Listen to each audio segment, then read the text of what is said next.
जय हिंद बच्चों, आप सभी का अपने YouTube चैनल नमो भारत टीचमेंट में हार्दिक स्वागत और अभिनंदन करता हूं।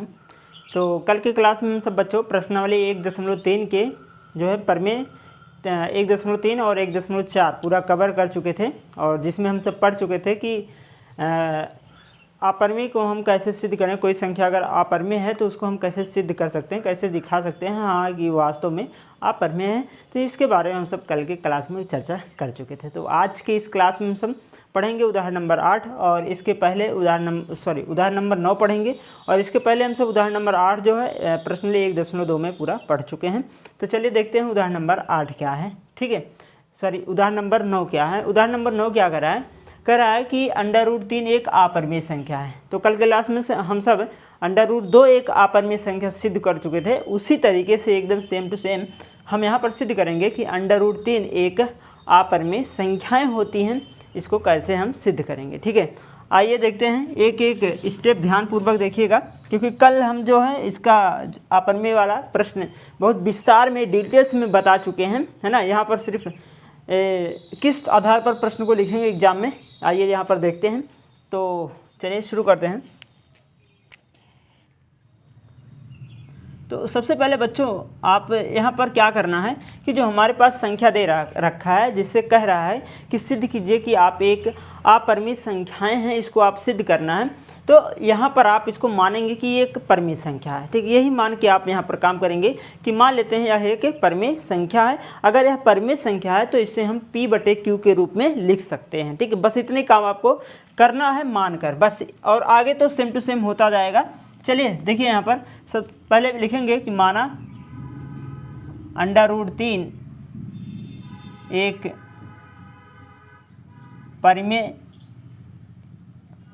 परमेय संख्या है, एक परमेय संख्या है। हमने मान लिया कि √3 क्या है, एक परमेय संख्या है। तब √3 बराबर होगा P/Q, क्योंकि अगर कोई संख्या परमेय होता है तो उन्हें हम P/Q के रूप में लिख सकते हैं, जहाँ P और Q एक पूर्णांक संख्या होती है। और इसका कहने का मतलब P और Q अभाज्य संख्याएं भी होती हैं, और जितने भी सह अभाज्य संख्याएं होती हैं सब पूर्णांक संख्याएं ही होती हैं, है ना। लेकिन Q को जो है, ये जो Q है, हर में जो Q है वो कभी 0 के बराबर नहीं होगा। तो कारण भी यहाँ पर लिख लेंगे। कारण आप यहाँ पर इतना ही लिखेंगे कि Q ≠ 0, Q के बराबर 0, Q जो है 0 के बराबर नहीं होगा। क्योंकि अगर हम Q के स्थान पे 0 कर दिया, जैसे मान लीजिए कोई परमेय संख्या है 2/3, अगर हम 3 को 0 बना लें तो 2/0 बन जाएगा। कहने का मतलब ये जो हमारे पास संख्या है ये अपरिभाषित हो जाता है, इसको हम सॉल्व नहीं कर सकते, ये अपरिभाषित है ना। जिसे हम इन्फिनिटी बोल देते हैं कि इसको सॉल्व नहीं कर सकते हैं, अपरिभाषित संख्याएं हैं। ठीक है, तो इसलिए हम Q को 0 नहीं कर सकते हैं। Q ≠ 0, Q कभी 0 के बराबर हो ही नहीं सकता। अगर हो गया तो वह परमेय संख्या ही नहीं रह जाएगी। ठीक है, लेकिन जो P और Q होगा, P व Q एक जो P और Q है वो क्या होगा, सह अभाज्य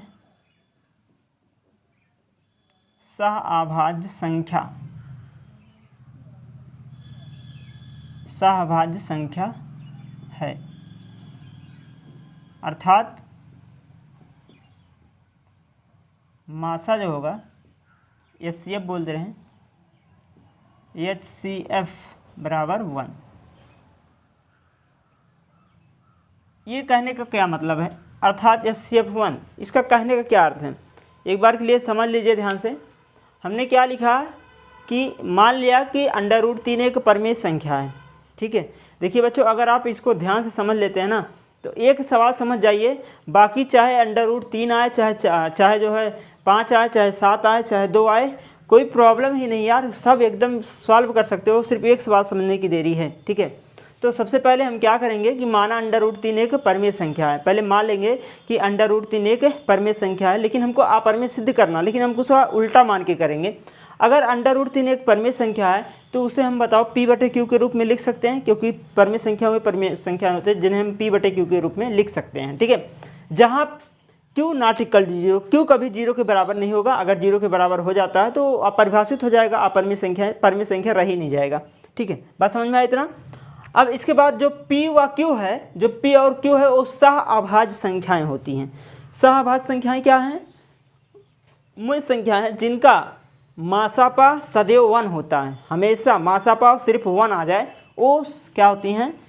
सहअभाज्य संख्याएं होती हैं। जैसे 2,3 ले ले, अगर इसका मासापा निकाला जाए तो कहोगे 1 है, जो HCF होगा वो कितना होगा? 1 होगा। ठीक है, ऐसे बहुत सारे संख्याएं हैं। जैसे मान लीजिए अगर बटे में लिख सकते हैं, जैसे मान लीजिए ये P और Q सहअभाज्य संख्याएं हैं तो हम 2/3 लिख सकते हैं। 2/3 हमारा सहअभाज्य संख्या है क्योंकि ये पूरा विभाजित है, अब इससे ज़्यादा विभाजित नहीं हो सकता पूर्ण रूप से। ठीक है, तो अगर जैसे मान लीजिए लिखा है 2/6 तो ये सहअभाज्य संख्या नहीं है, पहले इसको आप विभाजित कर लीजिए, 2 1 के 2, 2 3 6, अब ये पूरा क्या बन गया? सहअभाज्य संख्याएँ हो गई हैं। ठीक है, तो इस प्रकार से इन्हें कहते हैं हम सहअभाज्य संख्याएँ कहते हैं। ठीक है, क्लियर हुआ? जिनका मासापा HCF 1 हो, जिन संख्याओं का मासापा 1 हो जाता है उनका जो वो दोनों क्या होते हैं? सहअभाज्य संख्याएं होते हैं। ठीक है, क्लियर हुआ बात? चलिए, तो पूर्णांक भी होते हैं जो सहअभाज्य संख्याएं होती हैं, वो पूर्णांक संख्याएं तो होंगी ही, ये तो कन्फर्म है कि सहअभाज्य संख्याएं क्या होती हैं? पूर्णांक भी होती हैं। ठीक है, चलिए अब इतना हो जाएगा। चलिए अब यहाँ से हम क्या करेंगे? क्यू की वैल्यू निकाल लेते हैं। ठीक, तो इसका मल्टीप्लाई यहाँ कर देंगे, ये इसके नीचे आ जाएगा। ठीक है, क्लियर हुआ इतना बात? तो चलिए थोड़ा सा इसको सॉल्व कर लेते हैं। तो सॉल्व करेंगे कितना आ जाएगा? इसका मल्टीप्लाई यहाँ करेंगे, ये हो जाएगा √3p बराबर p, अच्छा ये q हो जाएगा, और इससे हम q बराबर लिख सकते हैं p/√3। वर्ग करने पर यहाँ लिखेंगे दोनों पक्षों का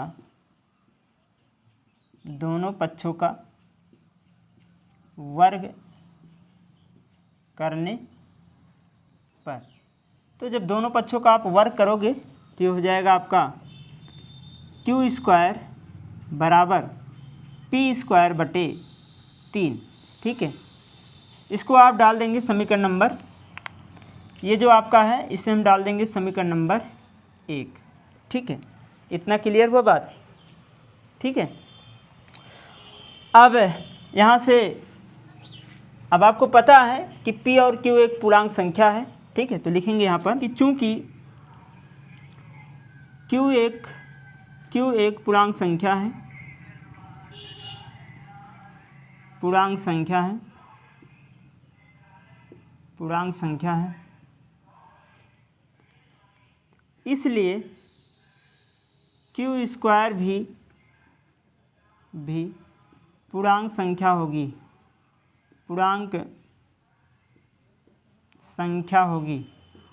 पूर्णांक संख्या होगी। ठीक है, और इसलिए अगर Q² पूर्णांक संख्या है तो Q² इसके भी बराबर है। कहने का मतलब जो आपका P² है ना, P²/2 भी एक पूर्णांक संख्या होगी। तो हम लिख सकते हैं कि P²/3, ये 3 है, भी पूर्णांक संख्या होगी, पूर्णांक संख्या होगी। ठीक है, अगर P²/3 एक पूर्णांक संख्या है, इसके मतलब ये पूर्णांक संख्या कब आएगा? जब 3 P² को पूरा विभाजित करेगा, तभी एक पूर्णांक संख्या बन सकता है। ठीक है, जैसे P²/3 है, जब ये कट कर कुछ संख्याएं प्राप्त हो जाएगा, है ना, जब ये पूरा विभाजित हो जाएगा, यानी 2 3 so on कुछ भी आ जाए, अगर ये सभी संख्याएं कुछ भी आ जाती हैं तो कहने का मतलब तभी पूर्णांक बनेगा। या हम कह सकते हैं सीधी भाषा में कि P² को 3 पूरा विभाजित करेगा और तभी एक पूर्णांक संख्याएं बनेगी। तो हम मान चुके हैं, यहाँ पर पता चल गया है कि P²/3 एक पूर्णांक संख्या है। कहने का मतलब ये हुआ कि P² जो है 3 जो है P² को विभाजित करेगा या पूरा विभाजित करेगा। तो यहाँ पर लिखेंगे कि इसलिए P² 3 से भाज्य है, और इसलिए अगर पी स्क्वायर भाज्य है तो परमेय, कल की क्लास में परमेय 1.3 पढ़ चुके थे। अगर कोई संख्या है ना, अगर कोई संख्या मान लीजिए कोई अभाज्य संख्या अगर किसी पूर्ण संख्या के वर्ग को विभाजित कर रहा है तो उसके वर्ग को नहीं बल्कि पूर्ण संख्याओं को भी विभाजित करेगा। ठीक है, जैसे मान लीजिए कोई संख्या है 2 है ना, कोई संख्या है मान लीजिए 4, या फिर ऐसे मान लेते हैं कोई संख्या है 100 है ना, कोई धनात्मक संख्या है 100 और उसे कोई अभाज्य संख्या है 5, अगर इसको विभाजित कर रहा है तो इसका वर्ग जो होगा मतलब 10 का वर्ग कितना होगा 100 होगा, तो ये भी क्या होगा 5 से विभाजित होगा। कहने का मतलब यही है। ठीक है, परमेय नंबर कल हम सब 1.3 में पढ़े थे इसके बारे में कि अगर कोई संख्या जो है पी स्क्वायर विभाज्य है तो पी अगर स्क्वायर को हटा लें तो केवल पी बचेगा, वो भी 3 से विभाज्य होगा। तो ये हो जाएगा 3 से भाज्य है, भाज्य होगा। ठीक है, तो ये हो गया। इतना तो आपको लिखना पड़ेगा हर एक प्रश्न में कि q एक पूर्णांक संख्या है इसलिए q स्क्वायर भी एक पूर्णांक संख्या होगी और p स्क्वायर बटे 3 भी पूर्णांक संख्या होगी। अगर p स्क्वायर बटे 3 एक पूर्णांक संख्या होगी तो p स्क्वायर को 3 स्क्वायर 3 से भाज्य होगा और अगर ये भाज्य है तो p भी 3 से भाज्य होगी। ठीक है, इतना बात समझ में आया। ठीक है, अगर p जो है 3 से भाज्य है तो कुछ न कुछ प्राप्त होगा। जब इसको विभाजित करोगे तो कुछ ना कुछ तो वैल्यू प्राप्ति होगा आपको। देखो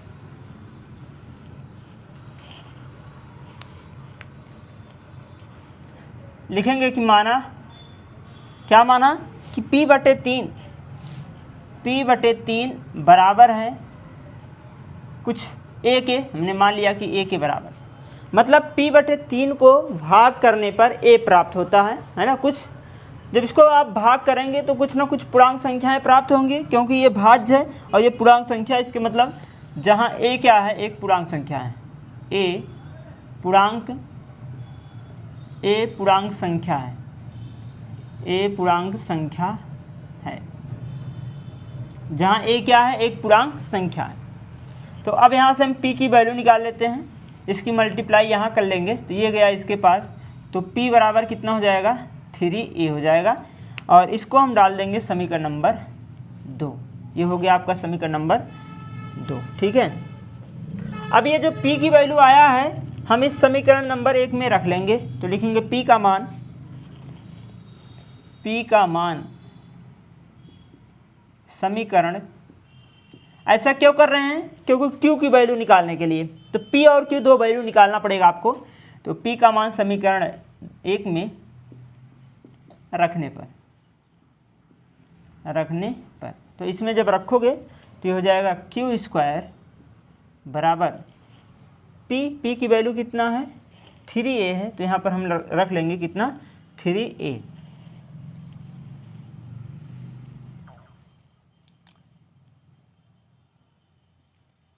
का वर्ग और बटे में 3।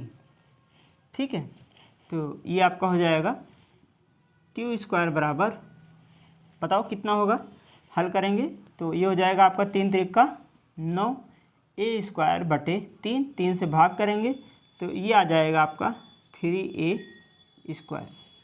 ठीक है, कितना आ जाएगा 3a स्क्वायर हो जाएगा।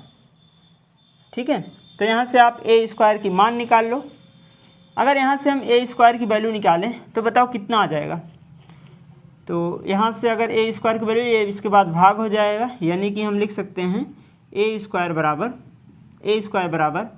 q स्क्वायर बटे 3 लिख सकते हैं और इसको हम डाल देंगे समीकरण नंबर 3। ठीक है, यहाँ से p का मान आ चुका है, ये आपका समीकरण नंबर कितना हो गया 3 हो गया। ठीक है, अब फिर वही काम यहाँ पर लिखेंगे कि जो a है एक पूर्णांक संख्या है, आपको पता है कि a क्या है एक पूर्णांक संख्या है, तो आगे वही काम लिखेंगे कि चूँकि a एक पूर्णांक संख्या है, a पूर्णांक संख्या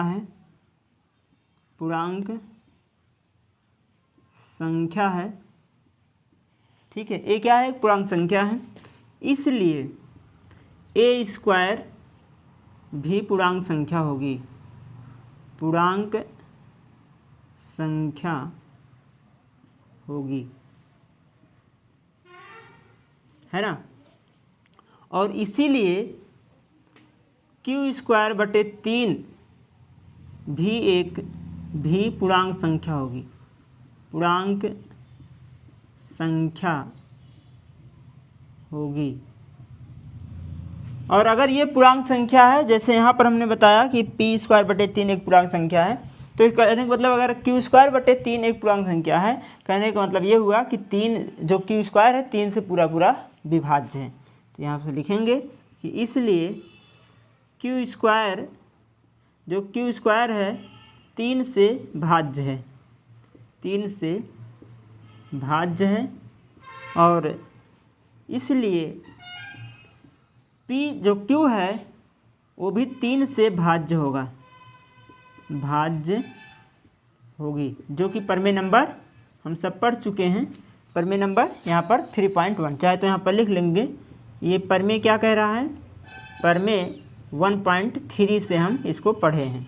तो यहाँ पर लिख देंगे कि प्रमेय 1.3 से हम कह सकते हैं कि अगर P² 3 से भाज्य है तो P भी 3 से भाज्य होगा, Q² अगर 3 से भाज्य है तो Q भी 3 से भाज्य होगा। ठीक है, चलिए आगे बढ़ते हैं। सेम टू सेम वर्ड इसलिए लिखा ताकि आपको याद रहे। ठीक है, इतना चीज़ें आपको हमेशा याद होना चाहिए और बहुत ज़्यादा कठिन नहीं है, 2 सवाल लगाइए अपने आप से आ जाएगा। ठीक है बच्चों, तो इतना हो गया। अच्छा, अगर P जो है 3 से भाज्य है, इसका मतलब जब भाज्य होगा कुछ ना कुछ पूर्णांक संख्याएं प्राप्त होंगी। तो यहाँ पर लिखेंगे कि माना, फिर आगे वही माना Q/3 बराबर है, पहले A आया था, आपकी मान लेते हैं B आ गया है। तो जहाँ B एक पूर्णांक संख्या है, जहाँ P क्या है, पूर्णांक संख्या है, हमने मान लिया कि ये क्या है, एक पूर्णांक संख्या है। ठीक है, अब यहाँ से आप Q की वैल्यू निकाल लीजिए, तो ये हो जाएगा Q = 3B, और ये आपका हो गया समीकरण नंबर भैया कितना, 4। अब थोड़ा से कंसेप्ट देखिए, थोड़ा से दिमाग लगाइए। जो P और Q हमने निकाला है समीकरण 2 और समीकरण 4 से, आप देख रहे होंगे, तो P बराबर कितना है, 3A, और Q बराबर कितना है, 3B, और इसमें उभयनिष्ठ संख्या कौन आ रहा है, 3 आ रहा है। ठीक है, कहने का मतलब P और जो Q हमारे पास 2 संख्याएं हैं, P और Q, वो सहभाज्य संख्या नहीं है, वो जो है सहभाज्य संख्या नहीं है। क्यों? क्योंकि अगर सहभाज्य संख्या होता तो उसका मासा 1 आता। यहाँ पर मासा कितना आ रहा है, इसका 3 आ रहा है। कहने का मतलब ये क्या हो गया, जो हमने मान के काम किया था वो क्या हुआ, विरोधाभास हुआ, यानी कि गलत साबित हो गया। ठीक है, कैसे गलत साबित हुआ, क्योंकि अगर P और Q एक सहभाज्य संख्या है तो उसका मासा 1 आना चाहिए, है ना, HCF 1 आना चाहिए। लेकिन यहाँ हमने P जो और Q जो वैल्यू निकाला है उसका HCF कितना आ रहा है, 3 आ रहा है, यानी कि P और Q सहभाज्य संख्या नहीं है। अगर सहभाज्य संख्या ही नहीं है तो वो क्या होंगे, पूर्णांक संख्याएं भी नहीं होंगी। ठीक है, अगर पूर्णांक संख्याएं नहीं है तो P/Q के रूप में भी नहीं लिख सकते हैं। ठीक, कहने का मतलब क्या निकला, एक परमेय संख्या नहीं बल्कि अपरमेय संख्या निकल गया। ठीक है, तो माना हुआ बात हमारा क्या हो गया, गलत हो गया। तो अब इन्हीं बातों को लिखेंगे कि समीकरण 2 और 3 से हमको क्लियर हो गया, पता चल गया, क्या पता चल गया उसको देखेंगे। ठीक है, तो लिखेंगे पहले कि समीकरण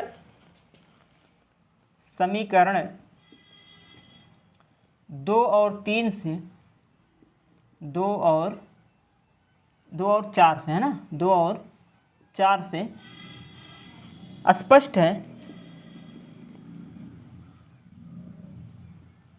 स्पष्ट है कि क्या स्पष्ट है कि जो P और Q है,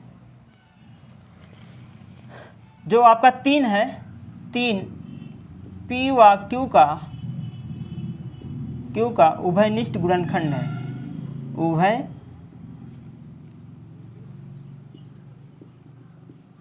उभयनिष्ठ गुणनखंड है।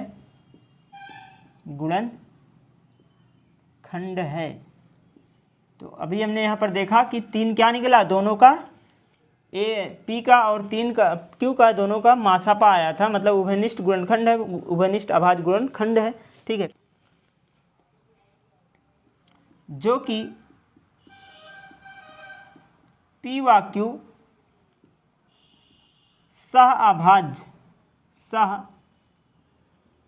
अभाज्य संख्या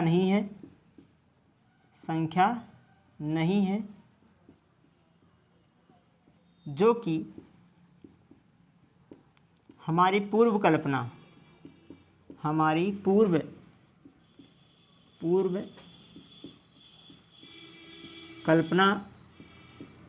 का विरोधाभास है।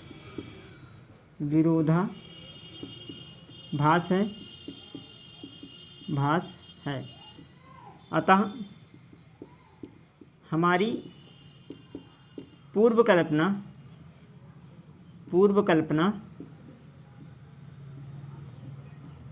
गलत है।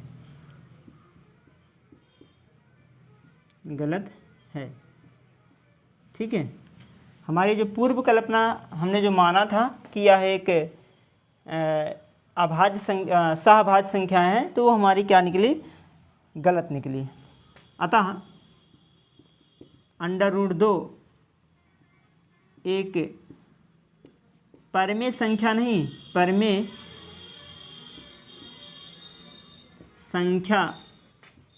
नहीं बल्कि अपरमेय संख्या है।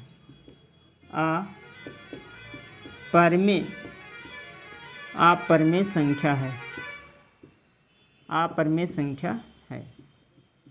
ठीक है बच्चों, तो इस प्रकार से हम लिखेंगे। इसमें थोड़ा कथन लिखना है, ज़्यादा लिखना पड़ता है कथन, है ना। तो इस प्रकार से हम सॉल्व करेंगे। और ठीक है, कहीं कहीं आप बुक में देखेंगे तो ये दो तीन स्टेप यहाँ से कटा रहेगा और इतना बहुत ज़्यादा नहीं लिखते हैं, लेकिन हम एक सवाल बताने के लिए, आपको विस्तार में बताने के लिए, इसलिए हम थोड़ा काफ़ी बड़ा लंबा लिख दिए हैं ताकि आपको डिटेल्स में समझ में आए।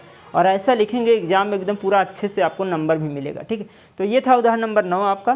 तो चलिए अगला उदाहरण देखते हैं, उदाहरण नंबर 10।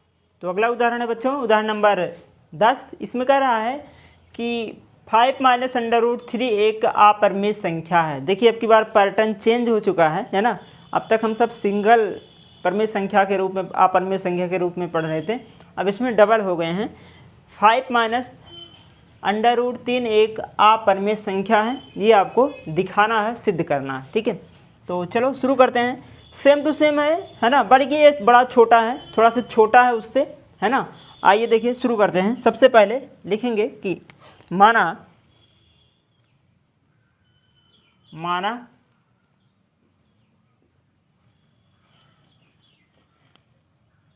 5 - √3 एक, उल्टा मान के काम करेंगे, परमेय संख्या है।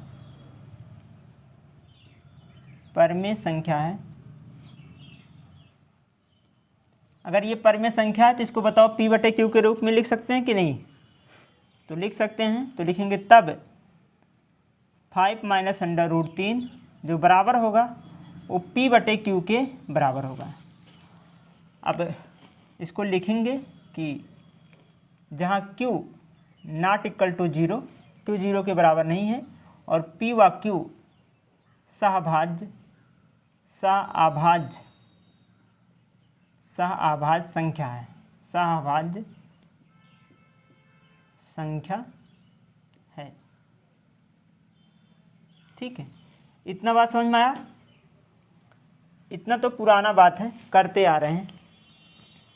अब यहाँ से हम √3 की वैल्यू निकालेंगे, √3 का मान निकालेंगे।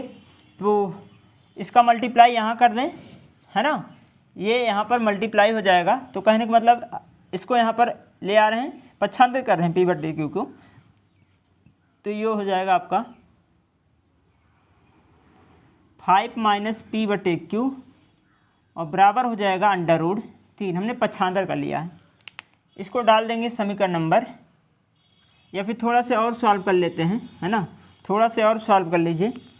इसको आप ऐसे भी लिख सकते हैं, यहाँ गुणा कर लीजिए तो 5Q - P और बटे में Q और बराबर √3 हो जाएगा। इसको हम डाल देंगे समीकरण नंबर 1। ये आपका समीकरण नंबर 1 है। ठीक है, अब यहाँ समझने वाली बात है, थोड़ा दिमाग से सोचिएगा, ध्यान से जो बताने जा रहे हैं ध्यान समझिएगा। ठीक है, हमने यहाँ क्या लिखा है कि जो P व Q है एक सह आभास संख्या है। सह आभास संख्या मतलब P और Q एक पूर्णांक संख्या है, ठीक है। सहआभास संख्याएं ही पूर्णांक संख्याएं होती हैं, ये तो क्लियर है। और जिनका मास आपा 1 होता है, ठीक है, SCF 1 होता है, वही सहआभास संख्याएं होती हैं। और सहआभास संख्याएं सभी पूर्णांक संख्या ही होती हैं। तो कहने का मतलब ये हुआ कि P और जो Q है वो पूर्णांक संख्याएं हैं। तो एक चीज़ आप दिमाग में बैठा लीजिए, ये नोट पॉइंट यहाँ पर लिख लीजिए, चाहे तो नोट पॉइंट आप लिख लीजिए कि दो सहभाज्य है ना, या दो पूर्णांक संख्याओं का जोड़ घटाव गुणा जो है वो सहभाज्य संख्याएं ही प्राप्त पूर्णांक संख्याएं ही प्राप्त होती हैं। ये इसका इतना दिमाग में लिख लीजिए कि दो पूर्णांक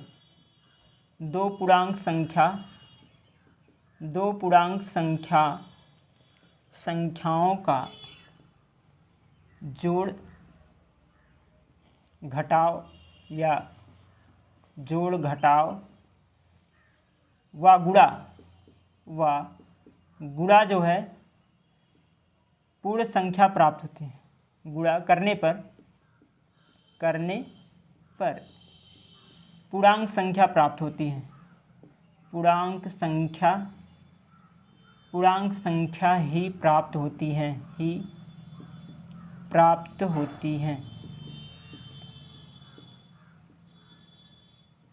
क्लियर बात भैया। अगर दो पूर्णांक संख्या है, उन्हें चाहे गुणा करें, चाहे जोड़ें, चाहे वहाँ पर घटाएं, तो जो हमारे पास रिजल्ट प्राप्त होगा, जो हमारे पास वैल्यू प्राप्त होगा, वो हमेशा पूर्णांक संख्याएं ही होगा। ये आप दिमाग में एक चीज़ ये बैठा लीजिए। और दूसरा नोट पॉइंट ये है कि अगर दो पूर्णांक संख्याओं को भाग देते हैं तो वह परमेय संख्या प्राप्त होती है, ठीक है। दो पूर्णांक संख्याओं को भाग करने पर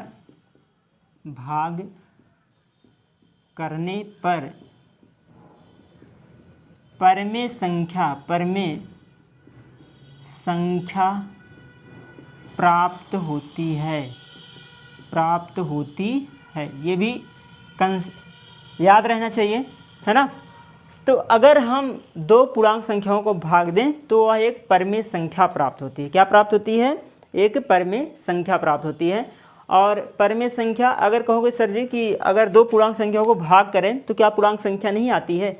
आती है। और जो पूर्णांक संख्याएं होती हैं वो भी तो परमेय संख्याएं ही होती हैं ना, ठीक है। जैसे मान लीजिए कि हमने दो संख्या ले लिया, है ना, दो पूर्णांक संख्या ले लिया 2 और 3। अब इनका अगर हम भाग करें तो 2/3, ये क्या है? परमेय संख्याएं ही तो हैं। 2/3 अगर भाग कर दिया गया, ठीक है। लेकिन अगर कहा जाए कि एक हमने पूर्णांक 4 ले लिया, पूर्णांक संख्या 4 ले लिया और 2 लिया, अगर इनका हम भाग करें तो क्या प्राप्त होगा? 2 प्राप्त होगा, ठीक है। तो ये पूर्णांक संख्या है। तो आप सर जी कह रहे हैं कि परमेय संख्या प्राप्त होता है, ये तो पूर्णांक संख्या आ गया। अरे भैया पूर्णांक संख्या ही तो परमेय संख्याएं होगी, ठीक है, ये भी तो परमेय संख्याएं हैं। क्लियर बात इतना? चलो चलिए अब आगे देखिए। लेकिन यहाँ पर परमेय संख्या नहीं प्राप्त होगा, जो ये चीज़ें दे रखा है इसमें परमेय संख्या आपको प्राप्त हो जाएगा। तो अब यहाँ पर देखिएगा कि ये देखो लिखा क्या है, ये भी पूर्णांक संख्या है और P और Q भी एक पूर्णांक संख्या है। तो यहाँ पर लिखा गया है कि चाहे जोड़ा जाए, चाहे घटाया जाए, चाहे गुणा किया जाए, वो पूर्णांक संख्या ही प्राप्त होगा। तो कहने का मतलब यहाँ पर P और Q क्या है? पूर्णांक संख्या है। यहाँ पर लिख चुके हैं एक बार कि P और Q सहभाज्य संख्या, इसके मतलब पूर्णांक संख्या है। तो P और Q को जोड़ या घटा रहे हो, इसका मतलब ये भी क्या है? पूर्णांक संख्या है। और पूर्णांक संख्या के से जब भाग करोगे, यहाँ पर देखिए, यहाँ पर Q भी एक पूर्णांक संख्या है, तो क्या प्राप्त हो जाएगा? परमेय संख्याएं प्राप्त हो जाएंगी, ठीक है। तो इसी बात को लिखेंगे, कि P व Q, यहाँ पर कारण लिखेंगे क्योंकि P व Q एक पूर्णांक संख्या है,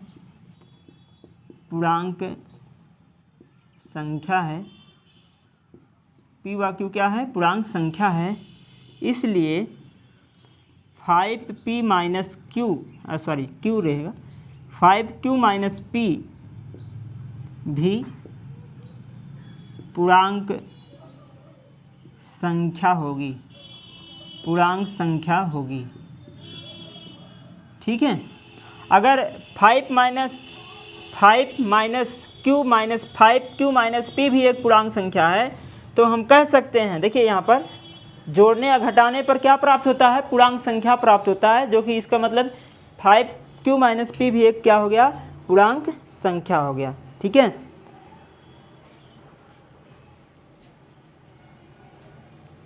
तो कहने का मतलब हम लिख सकते हैं कि ये जो हमारे पास संख्या है एक परमेय संख्या होगा। तो यहाँ पर लिखेंगे इसलिए 5q माइनस p बटे q भी एक परमेय संख्या है, एक परमेय संख्या है। ठीक है, क्योंकि ये नियम होता है कि अगर दो पूर्णांक संख्याओं को भाग किया जाए तो वह परमेय संख्या प्राप्त होती है।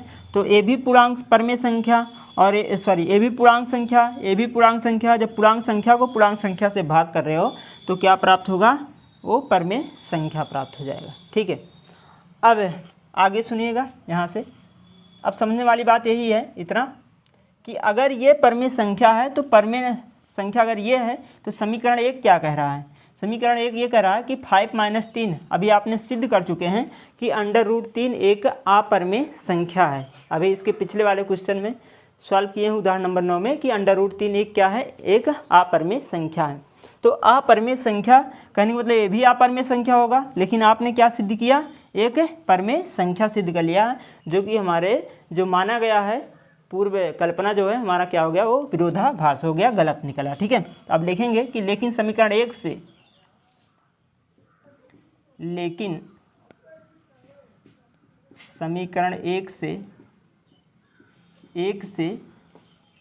है ना, समीकरण 1 क्या है, ये है ना, समीकरण 1 से ये जो है एक अपरमेय संख्या है ना।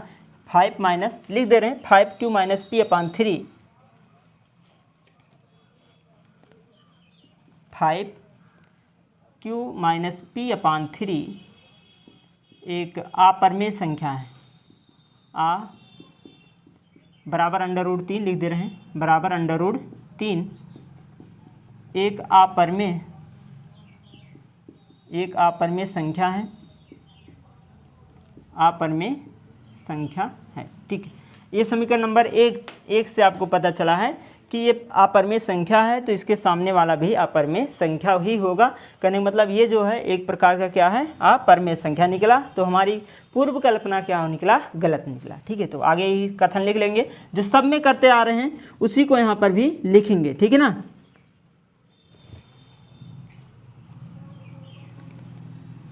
अब लिखेंगे जो कि हमारी पूर्व कल्पना का विरोधाभास है। अतः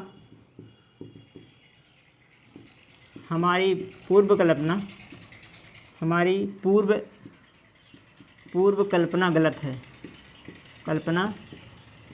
गलत है। ठीक है, बल्कि अतः 5 माइनस √3 एक परमेय संख्या नहीं, परमेय संख्या नहीं, बल्कि अपरमेय संख्या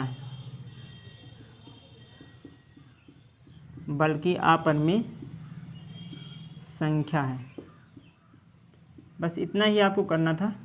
ठीक है, यहाँ से आपको ये प्रूफ हो जाता है कि यह क्या है, एक अपरमेय संख्या।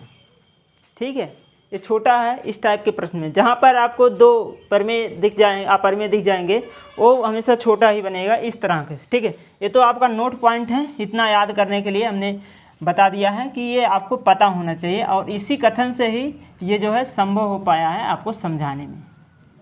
ठीक है, ये चीज़ें।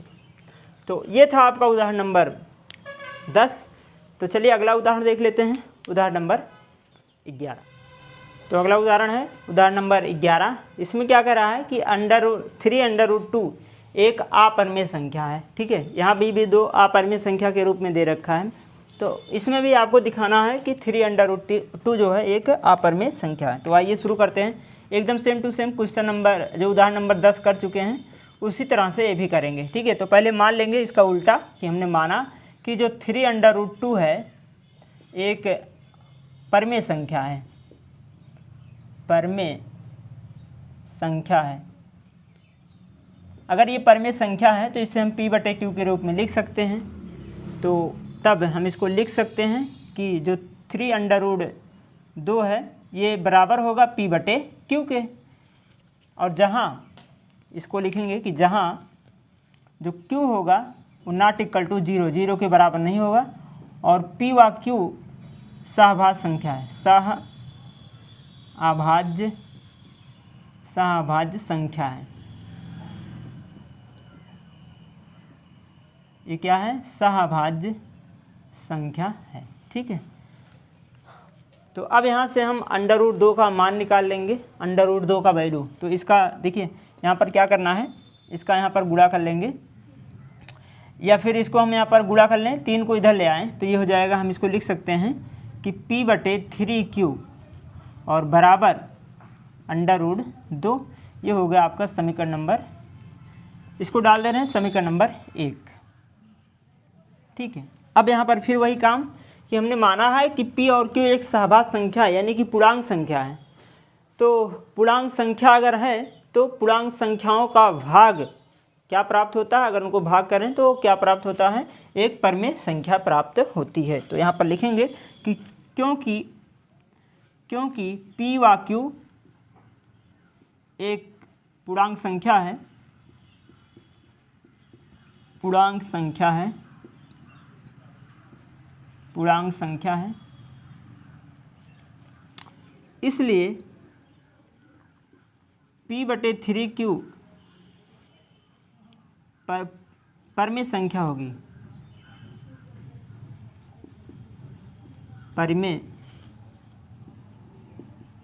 परिमेय संख्या होगी।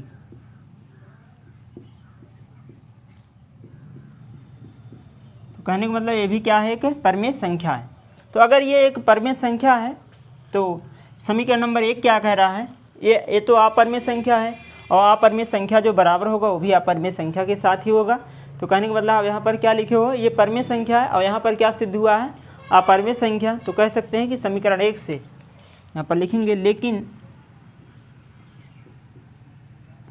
लेकिन समीकरण 1 से p/3q बराबर √2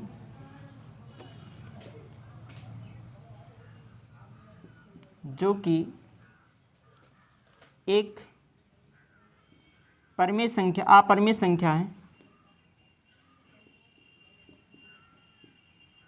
अपरिमेय संख्या है। क्या है ये? अपरिमेय संख्या है। ठीक है, और यहाँ पर क्या सिद्ध किए हो? ये परिमेय संख्या है। कहने का मतलब हमारी जो पूर्व कल्पना है, जो हमने पहले मान के काम किया था, वो क्या निकला? गलत निकला। तो अब लिखेंगे यहाँ पर कि अतः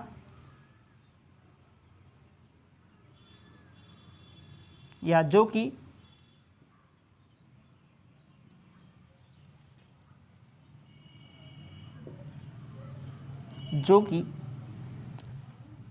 हमारी पूर्व कल्पना का विरोधाभास है,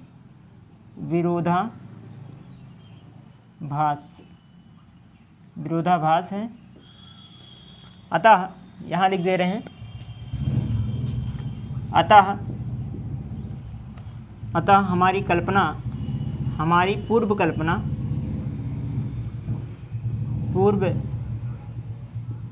गलत है।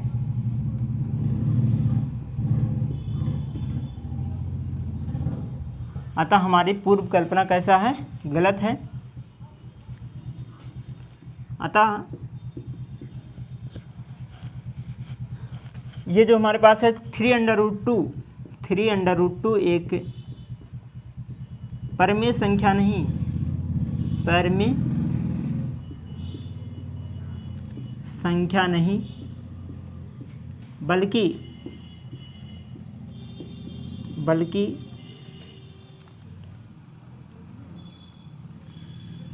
3√2 एक अपरिमेय संख्या है, अपरिमेय संख्या है।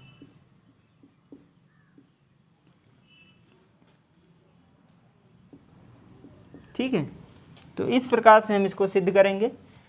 जहाँ पर दो परिमेय वाले होते हैं, अपरिमेय वाले होते हैं, वो हमेशा छोटे होते हैं। ठीक है, तो ये था आपका उदाहरण नंबर 11। तो चलिए इसी उदाहरण के साथ क्लास को समाप्त करते हैं और हम सब अगले क्लास में प्रश्न 1.3 के सवाल को देखेंगे। ठीक है, क्लास अच्छा लगा हो लाइक सब्सक्राइब और शेयर जरूर करें। तो जय हिंद बच्चों, धन्यवाद।